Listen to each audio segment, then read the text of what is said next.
ഒരാഴ്ചത്തെ ബ്രേക്കിന് ശേഷം നമ്മുടെ വൺ പീസിൻ്റെ ചാപ്റ്റർ 1185 സ്പോയിലേഴ്സ് ഇപ്പോൾ ഇറങ്ങിയിട്ടുണ്ട്.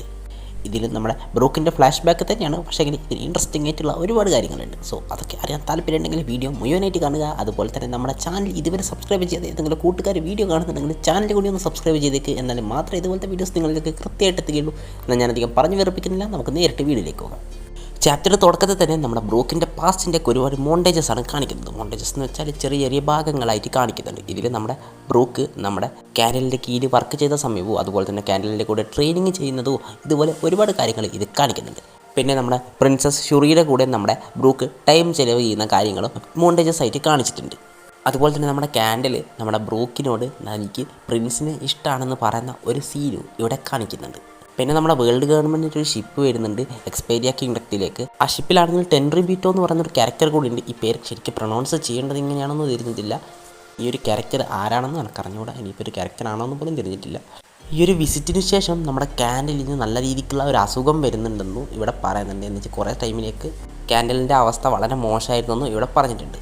ഈ കാൻഡലിന് ഈ ഒരു പ്രശ്നം വന്നതോടുകൂടി നമ്മുടെ എക്സ്പേരിയ കിങ്ഡത്തിൽ മുഴുവൻ സാഡ്നെസ് നിറഞ്ഞെന്നും ഇവിടെ പറയുന്നുണ്ട്. പിന്നെ നമ്മുടെ കാൻഡിൽ റിക്കവർ ആയതിനു ശേഷം നമ്മുടെ ലൂവന് നമ്മുടെ കാൻഡിലുമായിട്ടുള്ള ഒരു എൻഗേജ്മെൻറ്റ് പ്രഖ്യാപിക്കുന്നുണ്ട്. പിന്നെ അടുത്തതായിട്ട് ഈ സ്പോയിലർ പറഞ്ഞിട്ടുള്ളത് ഈ ഒരു ടൈമിൽ തന്നെ നമ്മുടെ എക്സ്പേരിയ കിങ്ഡത്തിന് മുകളിൽ ഒരു മിസ്റ്റീരിയസ് ആയിട്ടുള്ള ഒരു ഫോഗ് വന്ന് നിറഞ്ഞിട്ടുണ്ട്. അത് ഒരുപാട് വർഷങ്ങളായി ഈ ഒരു ഫോഗ് അവിടെ വന്നിട്ടുണ്ടെന്നും ഈ ഒരു ഫോഗ് കാരണം നമ്മുടെ സിറ്റിസൺസിൻ്റെ ഹെൽത്ത് ഡാമേജ് ആകുകയും അതുപോലെ തന്നെ മ്യൂസിക് ഇൻസ്ട്രുമെൻസിന് എന്തൊക്കെയോ കുഴപ്പം വരുന്നുണ്ടെന്നും ഇവിടെ പറയുന്നുണ്ട്. ഈ ഒരു ഫോഗ് എന്താണെന്ന് ഇവിടെ കൃത്യമായിട്ട് പറയുന്നില്ല. ഇത് ഒരുപക്ഷെ നമ്മുടെ വേൾഡ് ഗവൺമെൻറ് ചെയ്തിട്ടുള്ള എന്തെങ്കിലും ഒരു പണിയാവാൻ നല്ല ചാൻസ് ഉണ്ട്. കാരണം നമ്മുടെ വേൾഡ് ഗവൺമെൻറ് എന്തൊരു കാര്യത്തിന് വേണ്ടി ഇവിടെ വന്നതിന് ശേഷമാണ് നമ്മുടെ കാൻഡിലൊക്കെ എന്തൊക്കെയോ പ്രശ്നം വരുന്നത്. അതുകൊണ്ട് തന്നെ ഇത് വേൾഡ് ഗവൺമെൻറ്റിൻ്റെ പണിയാവാൻ നല്ല ചാൻസ് ഉണ്ട്. പിന്നെ നമ്മൾ നോക്കുകയാണെങ്കിൽ നമ്മുടെ മ്യൂസിക്കൽ ഇൻസ്ട്രുമെൻ്റ് ആയിരുന്നു മെയിനായിട്ട് നമ്മുടെ എക്കണോമി കാത്തു സൂക്ഷിക്കാൻ സഹായിച്ചിരുന്നത്. പക്ഷേങ്കിൽ ഇപ്പോൾ ഈ ഫോഗ് കാരണം ഇങ്ങനെയുള്ള പ്രശ്നങ്ങളൊക്കെ വന്നതുകൊണ്ട് തന്നെ ഈ രാജ്യത്തിൻ്റെ എക്കണോമി തകരുകയാണ് ഉണ്ടായതെന്നും ഇവിടെ പറയുന്നുണ്ട്. ഈ എക്കണോമി തകർന്നതോടുകൂടി നമ്മുടെ സെലസ്റ്റിയൽ ട്രിബ്യൂട്ട് എന്നും പറഞ്ഞ് ഒരു നികുതി എല്ലാ കിങ്ഡംസും നമ്മുടെ വേൾഡ് ഗവൺമെൻറ്റിന് കൊടുക്കണം. ഇത് കൊടുക്കാൻ നമ്മുടെ എക്സ്പേരിയ കിങ്ഡത്തിന് പറ്റാതെ വന്നതോടുകൂടി നമ്മുടെ എക്സ്പേരിയ കിങ്ഡത്തിനെ നമ്മുടെ വേൾഡ് ഗവൺമെൻറ് അവിടെയുള്ള എല്ലാ സിറ്റിസൺസിനെ തൻ്റെ സ്ലേവ് ആക്കി മാറ്റാൻ തീരുമാനിക്കുകയാണ് ഉണ്ടായത്. പക്ഷേ ഈ ഒരു തീരുമാനത്തോടുകൂടി നമ്മുടെ ലൂവന് റെഫ്യൂസ് ചെയ്യുകയോ അതുപോലെ തന്നെ ഇതിനെതിരെ റെസിസ്റ്റ് ചെയ്യാനും തീരുമാനിച്ചു. അതോടുകൂടി നമ്മുടെ ലൂവൻ വേൾഡ് ഗവൺമെൻറ്റിനെതിരെ വാർ പ്രഖ്യാപിക്കുകയോ ഈ ഒരു വാറോട് കൂടി നമ്മുടെ എക്സ്പേരിയ കിങ്ഡം കൺസ്യൂംഡ് ബൈ ഫ്ലെയിംസ് എന്നാണ് ഇവിടെ പറഞ്ഞിട്ടുള്ളത്. നമ്മുടെ തീ എക്സ്പേരിയ കിങ്ഡത്തെ വിഴുങ്ങി എന്നാണ് ഇതിൻ്റെ അർത്ഥം. ഇനിയിപ്പോൾ ഇത് ബസ്റ്റർ കോളാണോ അല്ലെങ്കിൽ പുതിയ ഏതെങ്കിലും എബിലിറ്റീസ് ആണോ എന്താണ് സംഭവിച്ചതെന്ന് ഇവിടെ കൃത്യമായിട്ട് പറയുന്നില്ല. എന്തായാലും അത് നമുക്ക് പാനൽ വരുമ്പോൾ മാത്രമേ കൃത്യമായിട്ട് മനസ്സിലാകുകയുള്ളൂ. കൺസ്യൂംഡ് ബൈ ഫ്ലെയിം എന്ന് പറഞ്ഞത് കൊണ്ട് തന്നെ ചിലപ്പോൾ പുതുതായിട്ടുള്ള എന്തെങ്കിലും ആവാനാണ് ചാൻസ്.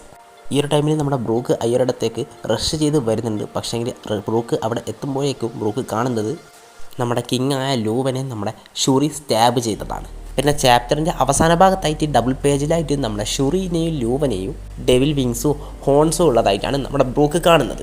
അവർ രണ്ടുപേരും ഡോമി റിവേഴ്സിൻ്റെ എഫക്റ്റിലാണ് ഉള്ളതെന്നാണ് ഇതിനർത്ഥം.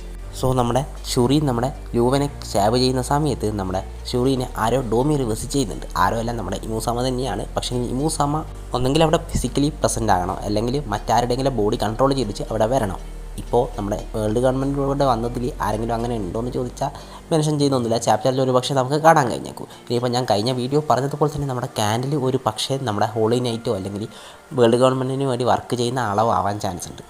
അതുകൊണ്ട് തന്നെ ഒരു പക്ഷേ ഈ കാൻഡിലിൻ്റെ ബോഡി ആയിരിക്കും നമ്മുടെ ഇമൂസാമ കൺട്രോൾ ചെയ്തിട്ടുണ്ടാവുക. എന്താണെന്ന് വെച്ചാൽ ഈ ഒരു ചാപ്റ്ററിൽ ഈ ഒരു വാറിന് ശേഷം വേൾഡ് ഗവൺമെൻറ്റിനെതിരെയുള്ള ഫൈറ്റിൽ കാൻഡിലിനെ കുറിച്ച് എവിടെയും മെൻഷൻ ചെയ്യുന്നില്ല. ഇതിൽ പ്രത്യേകിച്ചും നമുക്കറിയാം നമ്മുടെ കാൻഡിൽ എക്സ്പേരിയ കിങ്ഡത്തിൻ്റെ ഒരു എലൈറ്റ് ഫൈറ്റർ ആണെന്ന് വരെ ഇവിടെ പറയുന്നുണ്ട്. പക്ഷേ ഈ ഒരു കാര്യം ഇവിടെ എവിടെയും കാണിക്കുന്നില്ല.